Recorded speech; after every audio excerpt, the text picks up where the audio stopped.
Toby, can I just ask at the start, what are your sort of emotions after winning those 3 big games and then looking ahead to one of the biggest tests of all coming to your ground on Saturday? Yeah, I think it's good to obviously get momentum in sport. We all know that, and I think that we probably deserve more than we've been getting. So my overall thoughts are obviously positive, momentum based, and it's good to be on the right side of contests that we should have won previously. So from that point of view, yeah, we're obviously delighted, and now the challenge is to maintain that, in this critical middle block before Six Nations, right the way through 2 competitions to push on to try and get ourselves in the final shake-up. Can you just outline the test of preparing the side to face Leinster in the form that they're in again this season? Yeah, I mean, obviously everyone talks about every year champions elect before a ball kicks off, and there's, if you look at the resources that they have, the strength in depth, the support networks, they are, effectively the superpower of, the URC. Everyone knows that. So yeah, it doesn't make it any easier. And obviously, I'm sure people have spoken about the couple of dents they picked up. Yeah, but so have we. And and that's when you're going this relentless schedule against the quality of opposition. You're going to pick up dents. We've got a few to get past for this week, and a few people won't make it. But that's the collateral damage of playing the quality of opposition that we do. When you look at the last 8-9 fixtures, starting from your South Africa tour, I know you were in a Premiership before where it was tough, but when you look at the amount of champions you played, the amount of teams you've been away, have you known a run like it? No, never. It's the toughest thing I've ever been involved in, to be fair, in relation to level of opposition and comparable. No, it's extremely tough, but exciting, right, in a way, because it's benchmarking and challenging, pitting your wits against the very best, the seasoned pros, the people that have been there and done it. So I think it's great. It's a great challenge. Great for the boys to do that. Great for the young players to get challenged by it, to see where they are. So there's lots of positives, and if we need to get on the right side of the results, and that will give us great confidence moving forward too. Selection seems to have worked in the way that you've selected in the last 3 weeks. Toby sort of rotating front rows, bringing off replacements, seems to have worked in the last few weeks. Is that fair to say? Yeah, well, I mean, on outcome, as everyone talks about, but you've got to maintain engagement and energy, right? And in what is a very attritional part of the season, not just the ridiculous schedule, but in relation to the time of year it is. It's it's tough, it's dark, it's miserable. It can be mentally very taxing as well. So I think engagement is really, really important, and giving people opportunity and picking people that have delivered on it. So from that point of view, this is where your squad depth gets tested, and that's important. It's good that we've got some, or have had some, some more people to pick from. On the squad depth, anybody back this week to start the good news? No, I don't think so. No. No, a bit soon for George. Yeah. Getting closer. Did rugby train this week, which is great. So it's just him being confident in that, and which is great to see him back out there. Just one more individual answer. Owen Watkin, we haven't seen him in a while. How's he getting on, Toby? Yeah, he's not training yet, so he's had a little bit of a tidy up. Hopefully not for too much longer, but no, he's contributing in other ways to the team, which is great, helping people prepare and still being active, as are other players that are injured, and we try and do that. Dan Evans, for example, is another one who's been doing a lot of that sort of stuff. Dan Lydiot, which is good, and it shows that people want to contribute to the group. But obviously they want to do the main thing that they're employed to do, which is play rugby. And the sooner we get those boys back in there, and hopefully over the next month or so, they'll all be back out there. Just Owen Watkin, would you hope to have him in this block for yourself? Can't answer that really. Don't know. Of course, I think it'll be touch and go. Okay, but Kieran Williams has come in. We've just spoken to him. What an impact he's had after a difficult year for himself. Yeah, absolutely, and he's fit and well, playing exceptionally well, playing like he did, when I first got to know him, and he gives you a lot of go forward, and plays tough, and against tough opposition you need tough players, and he's certainly one of them. Final one for me, Toby. WIU said in January you'd have the chance to speak to the players verbally about contracts. I appreciate you've had games every 5 or 6 days. Have you been able to do that yet, or is it something you hope to do in the next week or so? Yeah, I think we're getting greater clarity, I think, next week sometimes. We've had a few initial conversations, as you can imagine, because we want to be as respectful and as clear as we can be, but also not give false hope and misinformation. So it's a bit of a balancing act, but we're looking for that resolution as quick as we can for all parties. Thank you, Toby. Good luck on the weekend. Thank you very much. Toby, we sat down about 3 to 4 weeks ago, and we were talking about the difficult sort of start of the season, which was sort of 1 win in 10 games. What has been done then at the Ospreys, to sort of turn the tide, if you like? Well, I think we've probably backed up a little bit more consistency in performance and probably won more key moments, I think. So it's not like one thing and a magic formula, because if everyone knew what that was, then everyone would be a very rich person, a very successful one. So it's all about managing, I suppose, and negotiating the tricky parts to maintain a determination and a desire to move forward. So I think there's a lot of psychological element to that. Your leading players, I think, have certainly stepped up and become visible leaders, and they've sort of grabbed it by the scruff of the neck. It's not all coach-led. I think that's definitely had an impact. And I think having some more experience in significant positions has certainly aided that as well. So I think that it's an integration of a lot of those 3 factors, and as a result we perform more consistently for longer in games, and we've taken those key moments that we were losing out of the equation, and I think that that's why we find ourselves where we are today. And you mentioned the more experienced players. I assume that you're sort of referring indirectly to Owen Williams as well. You used him at 10, and then Jack played at 15, and of course Jack recovered from a little bit of a shaky start to have a good game himself. So I think that all of that, not having, respectfully not having your first choice 10s, Gareth Anscombe and Steve Myler, the facts are the facts, right? When those boys have played, we've either drawn or won. And now Owen Williams has come in, and that's continued. So that's no reflection on on Jack, who's played there and has done, an honourable job doing what he needs to do. But the team needs a quarterback and needs, seniority and experience in key positions. Everyone will tell you that from a 10 point of view. So I think that's had a massive influence on the confidence of the team. It doesn't necessarily mean you're going to win, but it has given a figurehead and a leadership to that particular part of the team for sure.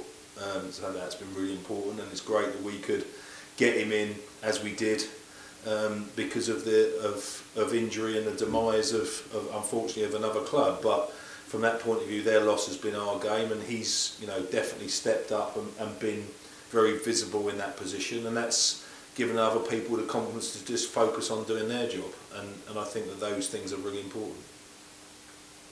And your 3 hookers, it must be difficult to keep them all happy in many respects, because they all play really well. Is Sam all right after his bump last week? Yeah, no, he's pretty sore at the moment, to be fair, so he won't factor this week. But yeah, as you say, having competition, and recruit for places is really important in recruiting. So you've got strength and depth in key areas. I mean, no one expects to go quite down the pecking order, for example, in the fly half number.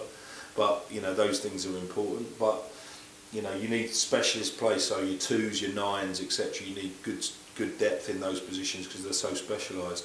So from that point of view, the only thing that's made my life easier, and I don't really want an easy life in this respect, is one's been injured all the time. So from that point of view, getting one back and then another one drops off. But yeah, when all 3 are fit, as they were last week, it becomes much more problematic for sure.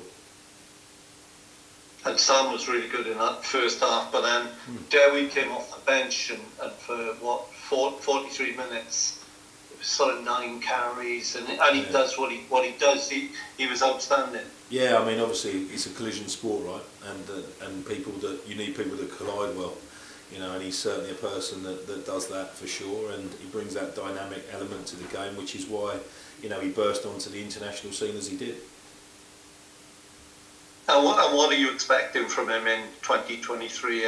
Sort of what I'm saying is, how much potential has the guy got? Well, he's got physical potential and he's got an attitude to match that, which is great. So that needs to be, you know, harnessed and put in the right way. And, you know, just a general ageing, if you like a you know, a refinement of the stuff that he's got, being smarter. His set piece work is always going to be a continual work on, being a, you know, coming to that position. And it's so important from a set piece point of view, so throwing and scrum management and bits and pieces like that, and he's got some good people around him that can help him, and yeah, I think that those are two things. Keep getting better at the, you know, his bread and butter stuff, and if he can do that and then have the physical impact that you've seen him have, you know, he'll continue to be of interest, I'm sure, not just for us but for Wales. And just a few of you guys who haven't been mentioned, like Sam Moore and Harry Morgan. I know they've had long-term injuries, if you like. Can we expect to see them during the Six Nations potentially? Yeah, well, Harry Morgan's trained completely this week, so it's good, and he's you know, he's getting his confidence back, which is great. Over the last couple of weeks, he's been back out there. Sam Moore's still not, and he's due to be back in mid-February. He's had, you know, and I really feel for him at a few setbacks along the way, you know, and it's almost the, you know, trying to hail a cab at 2 o'clock in the morning. You know, you're close, but you never get it, and then until it's too late. So from that point of view, it's really difficult for him. And I had met with him this week, and you know, he's still pretty positive and buoyant, which is great to see. And yeah, you know, I feel for him because he's not, you know, been in a position to put his hand up and show what he can do. So what is his injury?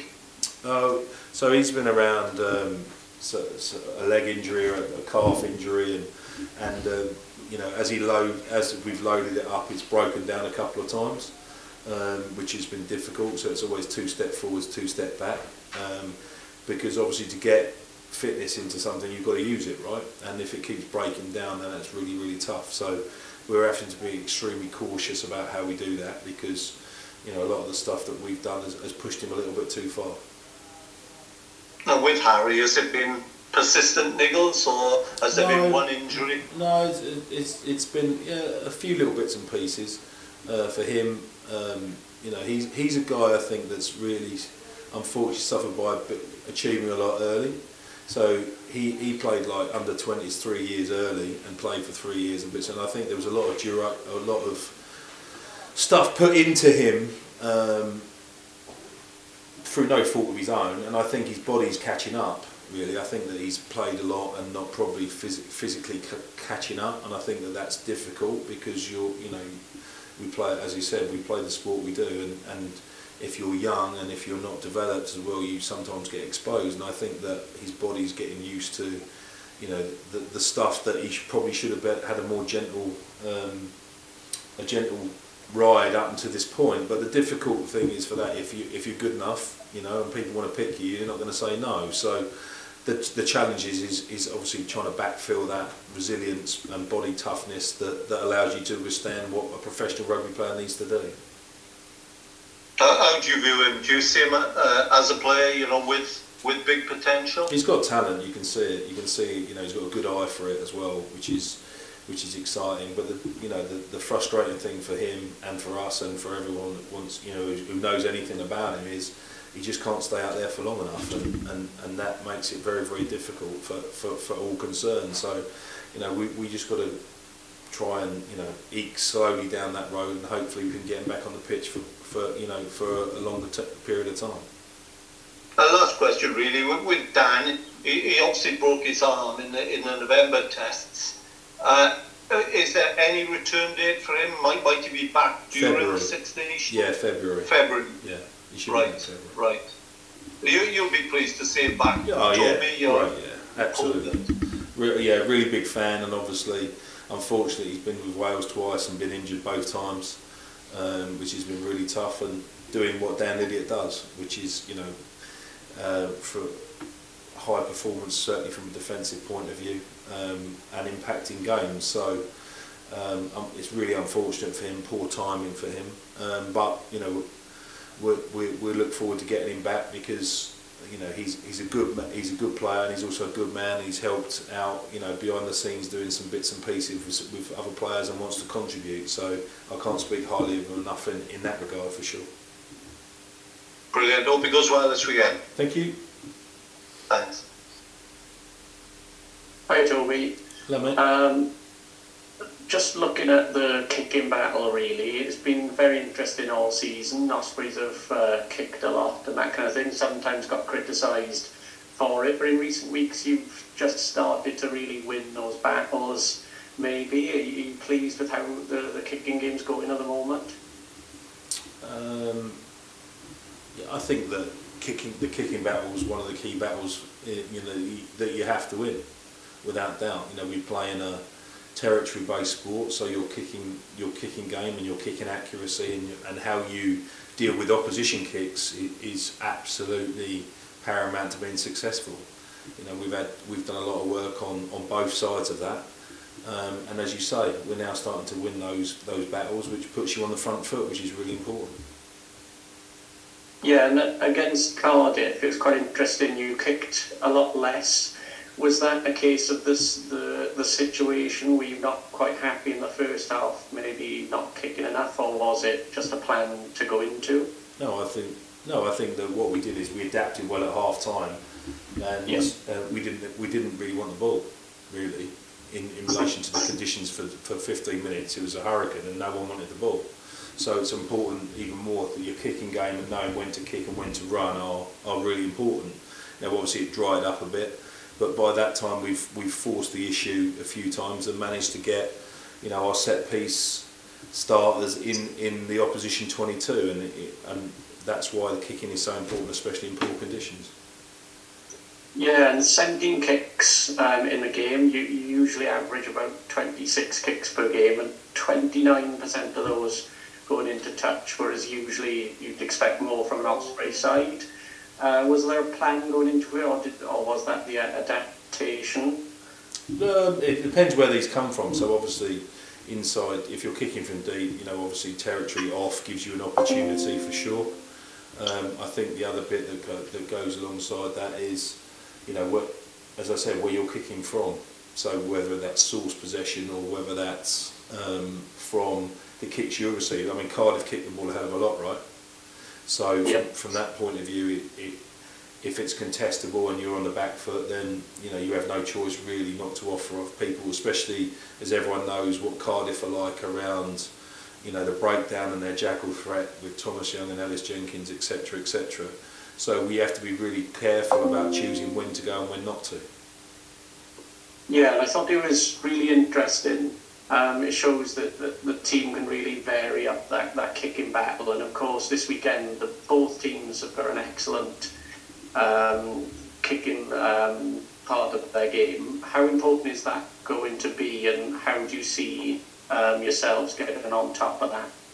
It's a really tough one because, as I said, you're governed by what other people do, and I think that the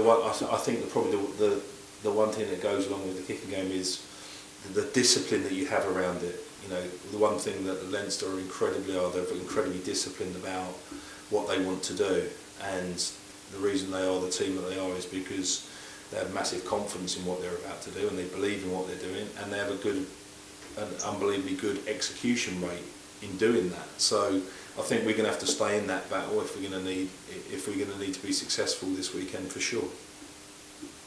Yeah, and early on in the Cardiff game, Jack Walsh was targeted a bit. That was to be expected. But how, it's going to be important, isn't it, at the back, because you've got to get the territory battle right, because Leinster have made the most meters gained this season, so it's a really tough ask defensively as well there as well. Yeah, I mean, I think the exposure you talked about is really was off turnover ball, really. So from that point of view, so if we want to treat the cause rather than just the symptoms, is we need to look after the ball better when we've got it, in order for us not to then have to react and fill the backfield. So from that point of view, it's more important that what we can control ourselves before we have to react. So yeah, part of that is what we do with the ball and how well we look after it. Yeah, and with the defence, it's been good all season. You've shown the blueprint really against Montpellier. The players are really working hard for each other in that aspect. Leinster have been excellent in attack. How much of a threat will it pose really? Because they'll put you under a lot of pressure in those areas. They pick out a lot of gaps and that kind of thing. You're going to have to try and find a way to stop them, aren't you? Yeah, I think the momentum battle is massive, but that comes really down from their ball carry and their breakdown. You know, they are probably the most consistent breakdown team in the league for sure, and there's no coincidence that, you know, they sit at the top of the league. So that's a statistic they're very proud of, and I know obviously from my understanding of what goes on there and the people that I know from there, how important that part of the game is. So it's really going to be, I think, a battle of, you say territory, but territory is obviously relinquished, if you like, by the quality of the ball speed and the momentum of the carry. So I think the breakdown is absolutely the key battle for sure this week. Yeah, and it's a mouth-watering clash. Some key battles there, maybe the likes of Jack Morgan up against Josh van der Fleer and Morgan Morris up against Caelan Doris. How do you see that, especially with the Six Nations coming up? I mean, that's something that you'll be interested in more than me. I understand why you asked the question. From our point of view, we understand what we need to do and the difficulty we're going to face in doing it. But all we can do is control ourselves. So we need to make sure that, you know, those key battles, that everyone needs to win their own battles, but that battle's not necessarily with an opposition in the same shirt number. That'll vary, and we just need to keep winning those little mini battles consistently, because the one thing that Leinster do is they'll keep continually trying to test you for that one time that you don't, and hence the reason they often end up blowing teams away in the final quarter, for example. So from that point of view, it's really important that we basically man up in that contest, because they're a team that will punish you if you don't. Yeah, and are you forced to maybe change the composition of that back row because you brought in Ethan Roots for that Cardiff game? Yeah, I think we're going to have to. I mean, obviously we've got a lot of boys that have played a lot of time. We've got some bumps and bruises to get past as well, as you'll see, probably when the team comes out. So from that point of view, it's going to be tough. But as Gareth said at the start of this is a series of fixtures that are very unrelenting. So, you know, we've got to trust the people that are picked, that they can do the job that needs to be done. Yeah, and just finally, I was just wondering on the side of Swansea, possibly with players returning from injury, how pleased have you been with their progress? Players like Tian Thomas-Wheeler, you see Matt Prothero start to make an impact now in the Indigo Premiership. Are you pleased with how that's working at the moment and them getting experience? Well, players play to play, not to train, right? So part of that is to enjoy themselves and make them feel confident that they're giving themselves the best chance. And that relationship with Swansea is vital in order for us to do that. And you know, every player that goes there from here, you know, we want people to play, and there's a lot of strategic element going in that. So, for example, you know, making sure that players are ready for when the Six Nations come around, because we need to make sure that people are battle hardened and ready to go, and not just go straight into a URC fixture, you know, against Zebra without any game time. So there's a lot of strategy behind it. There's a lot of management and planning that goes behind it. But ultimately, from a player's perspective, they train to play. So if we can facilitate them playing as much as possible, and they get a chance to put their hand up, that's what it's all about. Do you think Matt Prothero, players like him, Will Hickey and maybe Kai Evans, do you think they've done enough to really put their hands up for first team selection? What do you think, Harry? I don't know really. That's why you do what you do. That's why you do what you do, and I do what I do. So you have to wait and see, won't you? Yeah. Okay. Will do.